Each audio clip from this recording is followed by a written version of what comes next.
For starters, I'm a single father of a 14-year-old teenager.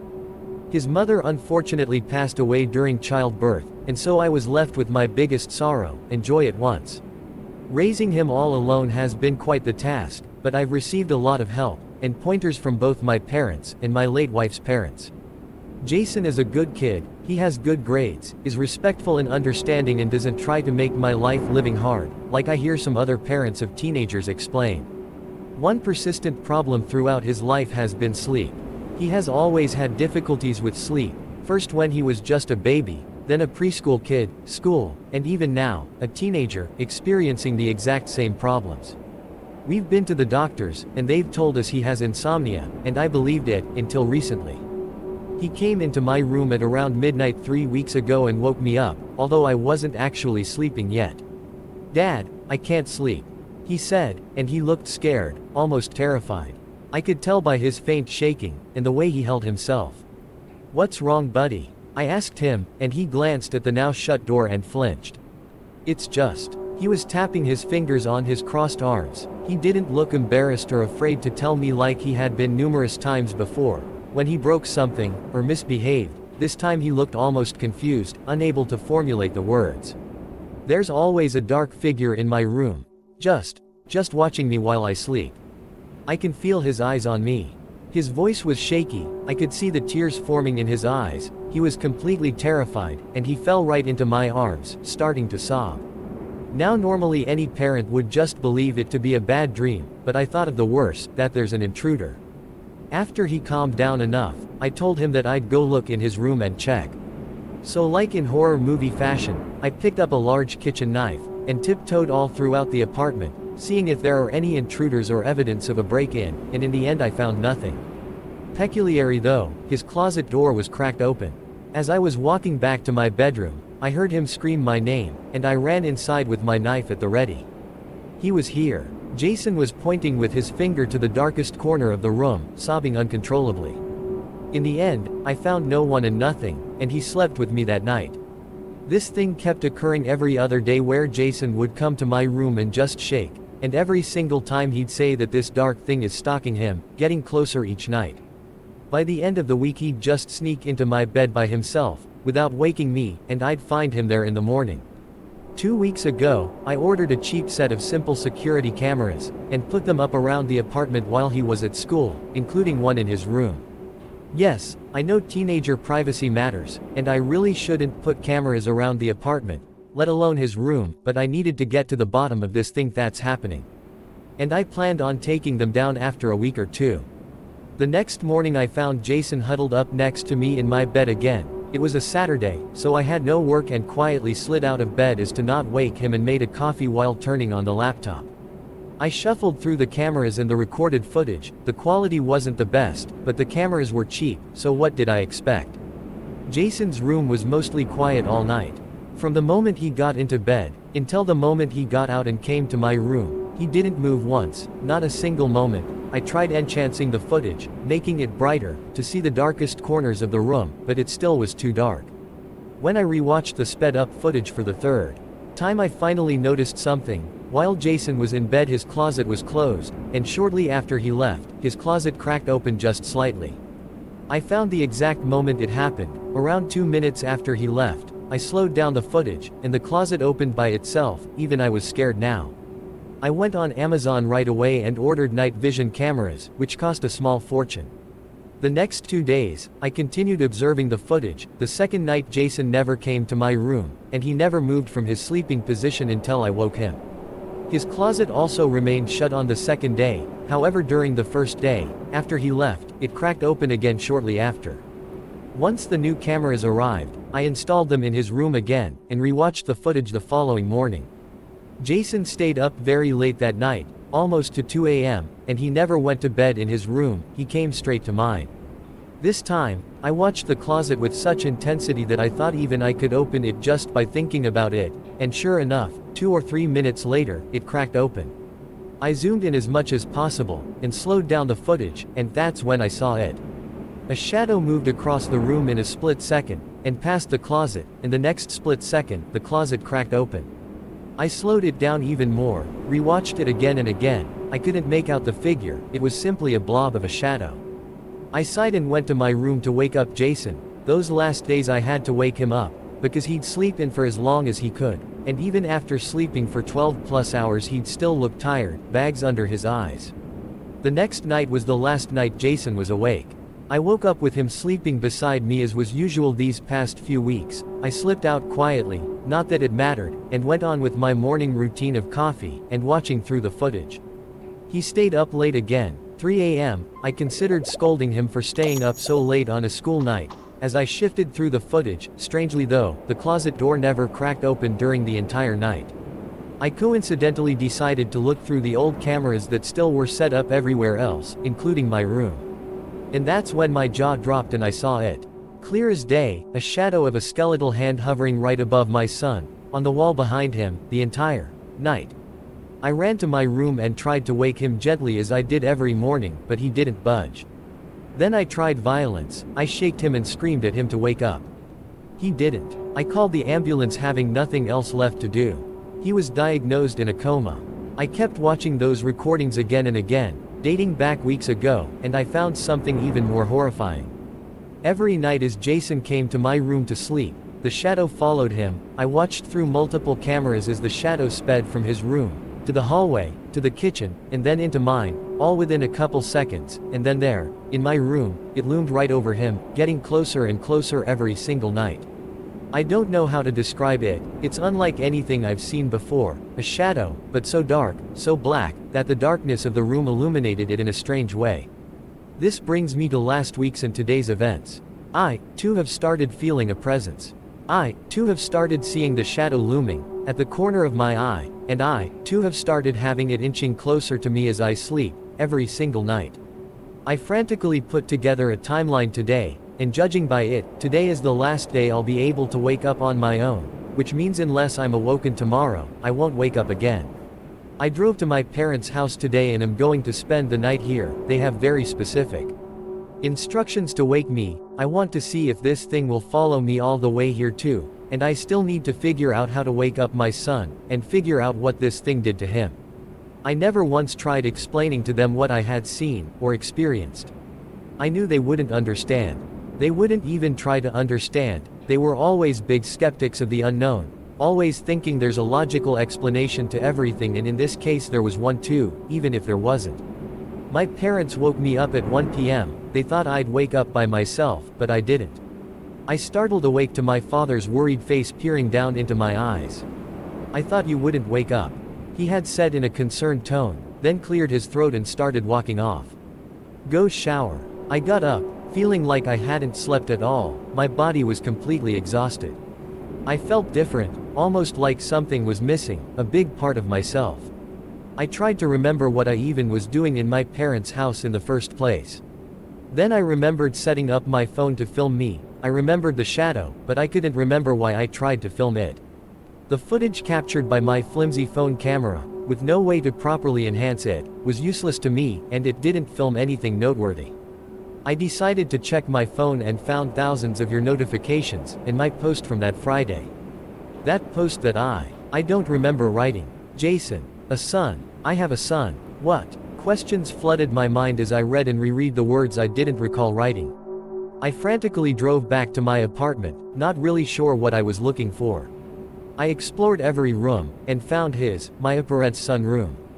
Tidy and clean, a couple superhero posters on the walls, a desk with a laptop on it, a bed with Marvel design covers. My head was spinning. A horrible migraine, so I popped a pill. Jason. I had written that I had a son named Jason. I took out my phone and called my dad. "Hey Matt, what's going on? You left so urgently." "Jason. Do you remember Jason?" I huffed into the receiver. "Jason. No. Can't say I do. Is that a friend of yours? Did something happen?" He replied thoughtfully. "No, never mind, thanks Dad." I hung up before he could say a word more. This clearly says I have a son named Jason. Jason that is in a coma.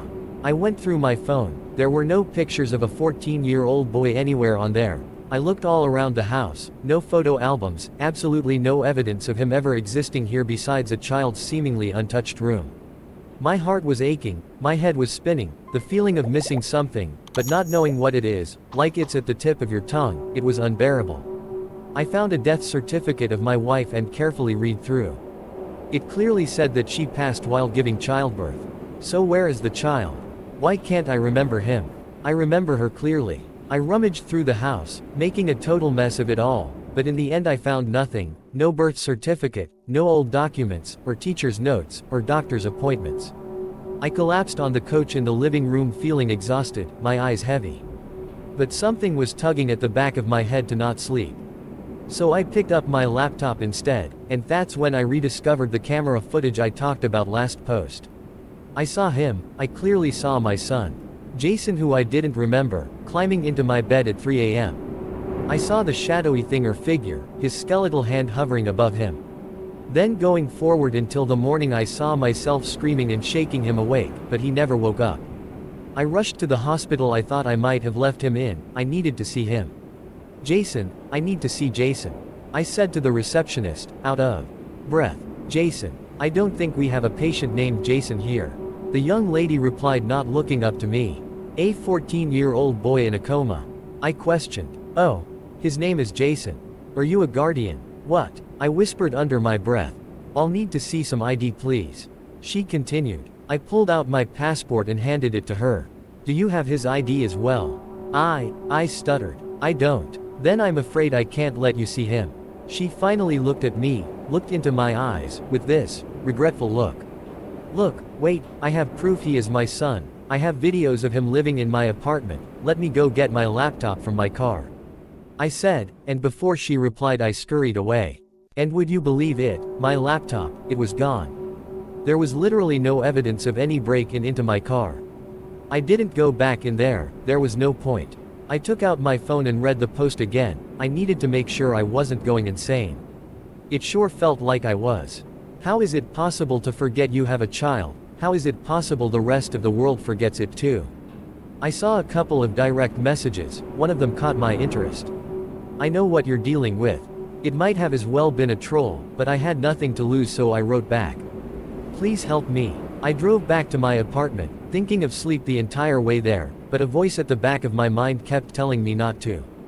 Do not sleep. It warned me. You will regret it. I observed the sorry state of my crazed apartment as I felt my phone vibrate in my pocket. I put on the kettle for a coffee and checked the messages. This is an entity straight out of your worst nightmares. It enters your life like a parasite during sleep paralysis, and inches closer to you, draining your life force itself as it does so. A following message came in. It preys on you when you are at your most vulnerable, in a state of sleep. The longer it's attached to you, the more tired you will feel every night, and the more life it will drain out of you, until the usual healthy amount of sleep no longer can recharge your body. That's what happened to your son. His energy ran out. He needs more sleep than ever before to be able to wake up, and it won't let him. This thing it can divide itself, keep its victims paralyzed, so they cannot wake up on their own.